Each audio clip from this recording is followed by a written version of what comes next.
महर्षि शाही परमहंस जी महाराज का प्रवचन।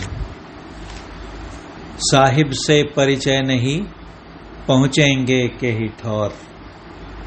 उपस्थित सत्संग प्रेमी महानुभावों, माताओं एवं बहनों, यहाँ महर्षि मेही आश्रम कुप्पा घाट भागलपुर में प्रत्येक रविवार को साप्ताहिक सत्संग अपराह्न काल में हुआ करता है।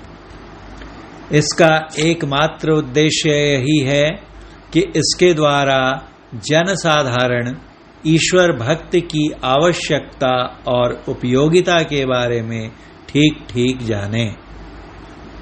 हम सृष्टि के आदिकाल से आवागमन के चक्र में पड़े हुए हैं और दिन रात त्रिविध तापों से संतप्त होते रहते हैं। इस दुखमय आवागमन से छूटने के लिए ही ईश्वर भक्ति की आवश्यकता है। इस दुखमय आवागमन से छूटने के लिए ही ईश्वर भक्ति की आवश्यकता है। मानव जीवन के लिए ईश्वर भक्ति ही संसार में सर्वाधिक उपयोगी और कल्याणकारी है। इसलिए मात्र ईश्वर भक्ति ही हमारे जीवन का लक्ष्य होना चाहिए।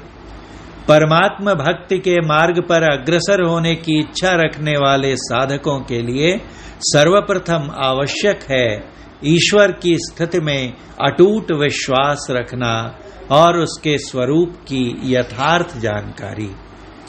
ईश्वर की स्थिति में अटूट विश्वास रखे बिना उसके प्रति हमारी भक्ति नहीं हो सकती, और अगर उसके स्वरूप का बौद्धिक ज्ञान नहीं होगा तो हम अपने लक्ष्य पथ से भटक जाएंगे।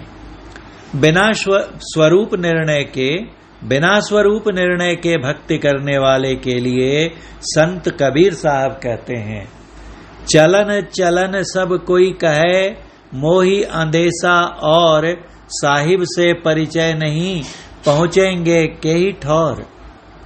वास्तव में अगर अपने पहुंच स्थान का यथार्थ ज्ञान नहीं हो तो आजीवन भटकते रहने पर भी उसकी प्राप्ति नहीं हो सकती, भले ही वह स्थान पाव कोस दूर ही क्यों न हो।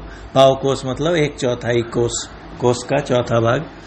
नाव न जाने गांव का, कहो कहाँ को जाऊं। गांव कहाँ जाना है उसका नाम ही नहीं पता तो कहाँ जाएंगे। चलते चलते युग गया, पाव कोस पर गांव।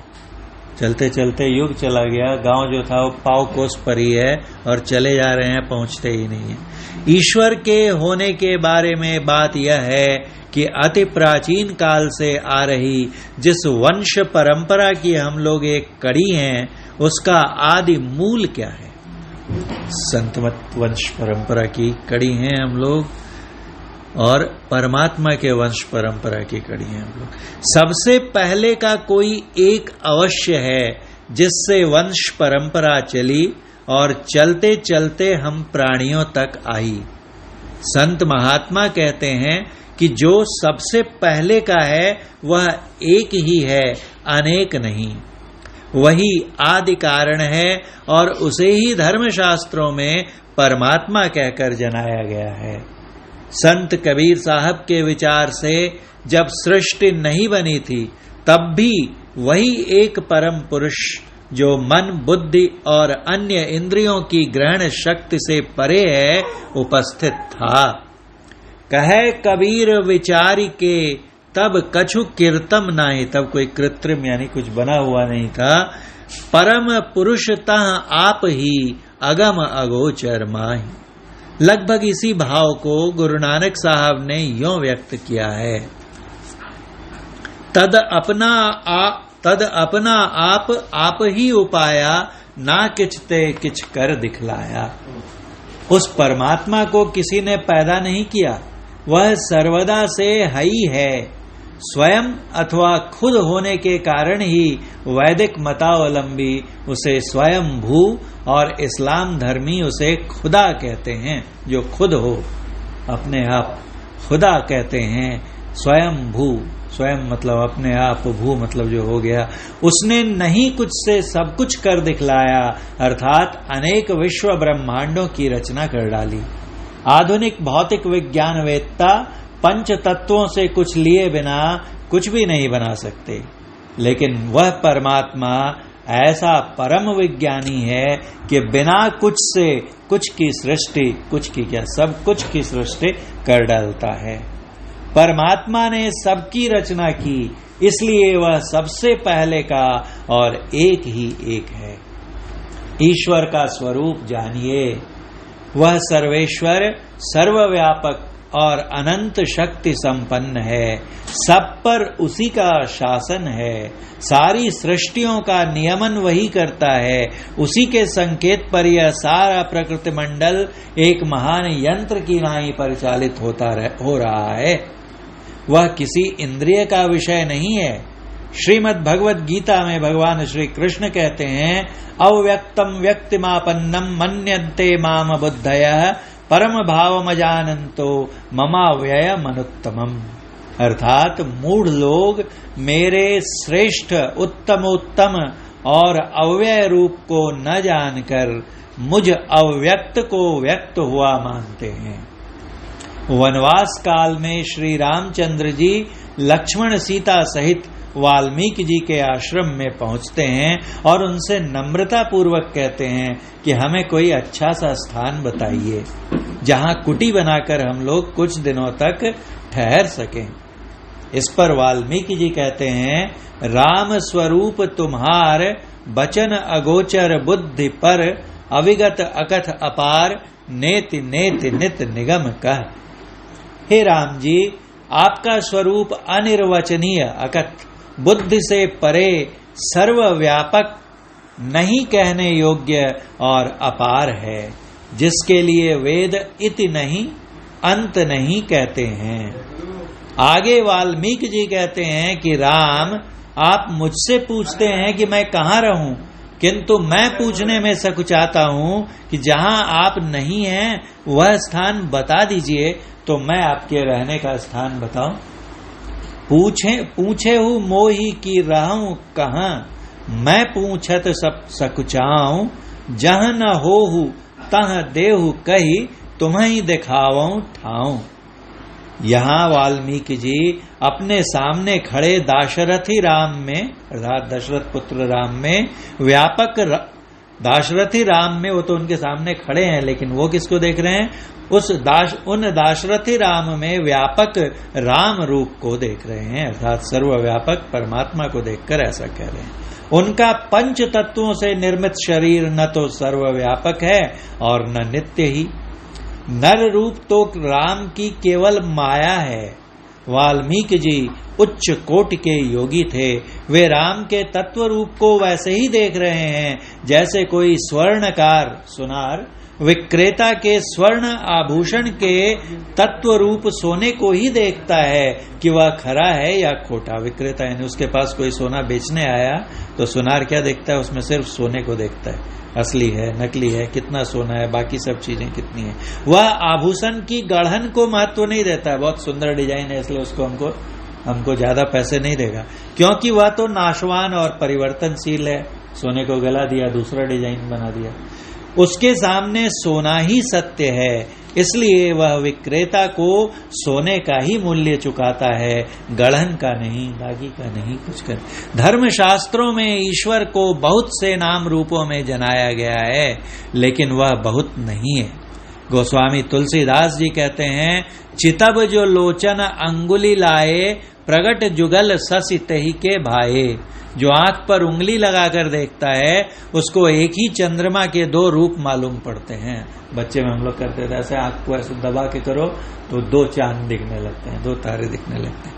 ठीक उसी प्रकार ज्ञान नेत्र पर भ्रम की उंगली लग जाने से निर्गुण ब्रह्म के अतिरिक्त सगुण साकार रूप भी परमात्मा के दरसते हैं। सारे नाम रूपों में रहते हुए भी वह परमात्मा नाम रूप नहीं है। परमात्मा के सत्य स्वरूप को जानना चाहिए। मोटे मोटे नाम रूपों में फंसे रहने से भक्ति पूर्ण नहीं होगी। अगुण, अरूप, अलख और अजन्मा प्रभु भक्तों के प्रेमवश सगुण रूप धारण करते हैं। अगुण, अरूप, अलख, अज जोई, भगत प्रेम बस सगुण सो होई। लेकिन सगुण रूप धारण कर परमात्मा सगुण रूप ही नहीं हो जाता, बल्कि वह जैसा रहता है वैसा ही रह जाता है। वह सगुण रूप में केवल लीला करता है। जिस प्रकार अनेक प्रकार के वेश धारण कर नृत्य करने वाला नट जिस जिस व्यक्ति का पाठ अदा करता है वह वैसा वैसा ही भाव दिखाता है, पर वह खुद वही नहीं बन जाता। परमात्मा भी ठीक उसी प्रकार कभी राम रूप में तो कभी कृष्ण रूप में और कभी वराह, कच्छप, वाहन आदि रूपों में आकर लीला कर जाता है। इतना ही नहीं, हमारे सब जितने रूप हैं सब भी परमात्मा के ही हैं, पर वह जिस रूप को धारण करता है वह वही नहीं हो जाता। भगत हेतु भगवान प्रभु राम धरे तनु भूप, किए चरित पावन परम प्राकृत नर अनुरूप। जथा अनेकन बेश धरी नृत्य करई नट कोई, सोई सोई भाव दिखावई आपुन होई न सोई। रामचरितमानस। केवल मोटे ही मोटे रूपों में संलग्न व्यक्ति ठगा जाता है, उसके मनोविकार दूर नहीं होते हैं। घोर तपस्या करके मनुष्यत रूपा ने भगवान विष्णु को प्रसन्न किया और उनके दर्शन किए, पर उनसे भक्ति न मांगकर तुच्छ सांसारिक मांग की, अर्थात पुत्र की याचना की। जबकि गुरु महाराज कहते हैं कि रामचरितमानस में लिखा हुआ है कि पहले उन्होंने निर्गुण परमात्मा की भक्ति से आरंभ किया था, लेकिन सामने जब सगुण परमात्मा ने दर्शन दिए तो उनके रूप से ऐसे मोहित हो गए कि बोलने लगे कि हमको आप ही चाहिए, पुत्र रूप में आपके समान पुत्र चाहिए। श्री राम के पिता दशरथ जी शरीर छोड़ने पर सुरधाम गए। सुरधाम जाने से कोई ऊंची गति में चला गया ऐसा नहीं कहा जा सकता। मानव शरीर के लिए देवता भी तरसते हैं, इसलिए मानव शरीर छोड़कर देव शरीर में जाने वाला हानि ही में गया, लाभ में नहीं। संत लोग स्वर्ग को तुच्छ दृष्टि से देखते हैं। संत तुलसी साहब ने निम्न कुंडलिया में स्वर्ग के प्रति घृणित भाव प्रकट किया है। नरतन दुर्लभ देव को सब कोई कहत पुकार, देव दे ही नहीं पावें, ऐसे मूर्ख लोग स्वर्ग की आस लगावें। पुण्य छीन सोई देव स्वर्ग से नरक में आवे, भर में चारियो खानी पुण्य कही ताहि रिझावे। तुलसी सतमत तत गहे स्वर्ग पर करे खखार, नरतन दुर्लभ देव को सब कोई कहत पुकार। यही बोलने लगे तो कुछ लोग ऐसे भड़क गए कि उनको मारने के लिए दौड़ पड़े और भागे बेचारे वहां से। गिरधारी दास जी को भी बोले भागो अपने शिष्य को, और भागने लगे। वो सब पत्थर फेंक के मारने लगे तो इनको ऐसा गुस्सा आया, मेरे गुरु का अपमान, तो खड़ाऊ फेंक के मारे। वो खड़ाऊ टन टन सबके सर पे। खैर, मुदगल नामक एक ऋषि थे। वे कटे खेत से अनाज के दाने चुनते थे और उसी से अपनी जीविका चलाते थे। कटे खेत से, जो खेत में फसल काट दी जाती है तो दाने गिर जाते हैं ना, धान वान के, गेहूं के, तो वहीं से गिरे हुए दाने जो कि किसान छोड़ के चला गया, अब उसका कोई स्वामित्व उस पर नहीं है, वो अपने से जो मेन था सब लेके गया और कुछ छूटे रह गए, तो उन दानों को चुन के और अपनी जीविका चलाते थे। इसलिए शायद इन्हीं का नाम शायद कणाद भी हो गया था। 14 दिनों तक वे दाने चुनते और 15वें दिन अपने यहाँ आए हुए अतिथि को भोजन कराकर आप पीछे भोजन करते थे। मतलब अतिथि को भोजन कराने के बाद भोजन करते थे। एक बार दुर्वासा जी उनके अतिथि बने। उन्होंने इनका सारा भोजन चट कर लिया। मुदगल ऋषि भूखे रह गए। मुदगल ऋषि ने पुनः 14 दिनों तक अनाज इकट्ठा किया और 15वें दिन जब खाने बैठे तब फिर दुर्वासा जी आ पहुंचे। इस बार भी मुदगल ऋषि को भूखा रहना पड़ा। दुर्वासा जी ने पत्तल में एक दाना भी नहीं छोड़ा, यहां तक कि पत्तल को अपनी देह में मलते मलते चले गए। इस प्रकार दुर्वासा ऋषि प्रत्येक 15 दिन पर आते और उनका सब भोजन खाकर चले जाते। ऐसा 6 बार हुआ, 90 दिन। मुदगल ऋषि 3 महीने तक भूखे रह गए। 6ठी बार मुदगल ऋषि से दुर्वासा ऋषि ने कहा, आप महान हैं। जिस क्षुधा अग्नि की शांति के लिए मनुष्य महान से महान पाप करने में भी संकोच नहीं करता। कहते हैं कि सब बर्दाश्त हो जाता है दुख, लेकिन पेट का कि भूख बर्दाश्त नहीं होती। वैसे में आदमी कोई भी कैसा भी जघन्य काम कर लेता है, पाप कर लेता है, कुछ कर लेता है। जिस क्षुधा अग्नि की शांति के लिए मनुष्य महान से महान पाप करने में भी संकोच नहीं करता, उस पर आपने विजय प्राप्त कर ली है। इस प्रभाव से आप स्वर्ग जाइए। उसी समय स्वर्ग से विमान के साथ एक दूत उन्हें लेने आया। मुद्गल ऋषि ने दुर्वासा ऋषि से स्वर्ग की अच्छाई के बारे में पूछा। दुर्वासा ऋषि ने बताया कि वहां किसी चीज की कमी नहीं है, मात्र इच्छा से सब कुछ मिल जाता है। अप्सराएं खुश करने के लिए सदा बगल में खड़ी रहती हैं, टहलने के लिए नंदन कानन आदि हैं। फिर बुराई के बारे में पूछने पर पूछा कि बुराई क्या है वो भी बताइए। दुर्वासा ऋषि ने कहा, स्वर्ग जाने वाले को पता रहता है कि इतने दिनों के बाद उसे स्वर्ग से गिरा दिया जाएगा, अतः वह हमेशा भयभीत रहता है और दिनों को उंगलियों पर गिनता रहता है। वहां सबसे बड़ा दुख यही है। अधिक पुण्य करने वाले को वहां अधिक सुख और कम पुण्य करने वाले को कम सुख मिलता है। तो मैंने कम पुण्य किया, मुझे कम, और बगल में दूसरा ज्यादा सुख वाला है, पुण्य वाला, उसको ज्यादा सुख मिल रहा है, तो दूसरे के सुख से अधिक सुख को देखकर क्या होगा? ईर्ष्या होगी। वहां भी लोगों को ईर्ष्या द्वेष की अग्नि में जलना पड़ता है। मुद्गल ऋषि ने दुर्वासा ऋषि से कहा, मैं आपके ऐसे स्वर्ग को दूर से ही प्रणाम करता हूँ, मुझे ऐसा स्वर्ग नहीं चाहिए। मैं तो वह लोक जाना चाहता हूँ जहाँ से पुनः लौटना नहीं पड़े और जहाँ सुख ही सुख हो, दुख नहीं। ऋषि दुर्वासा ने कहा, वह तो मोक्ष पद ही है जिसे ईश्वर भक्ति के द्वारा प्राप्त किया जा सकता है। उपर्युक्त कहानी से स्वर्ग सुख का भी दुख परिणामी होना और मोक्ष सुख का सर्वश्रेष्ठ होना सिद्ध होता है। इसके साथ ही अतिथि सत्कार का एक उच्च आदर्श देखने को मिलता है। 3 महीने भूखे रह गए, ये अतिथि सत्कार की हमारी परंपरा। हमारे पूर्वज अतिथि को देवता तुल्य समझते थे। अतिथि देवो भव। खुद भूखे रहकर भी, अभी तो फिल्म बनती है अतिथि, फिल्म बनी है अतिथि तुम कब जाओगे, है थे।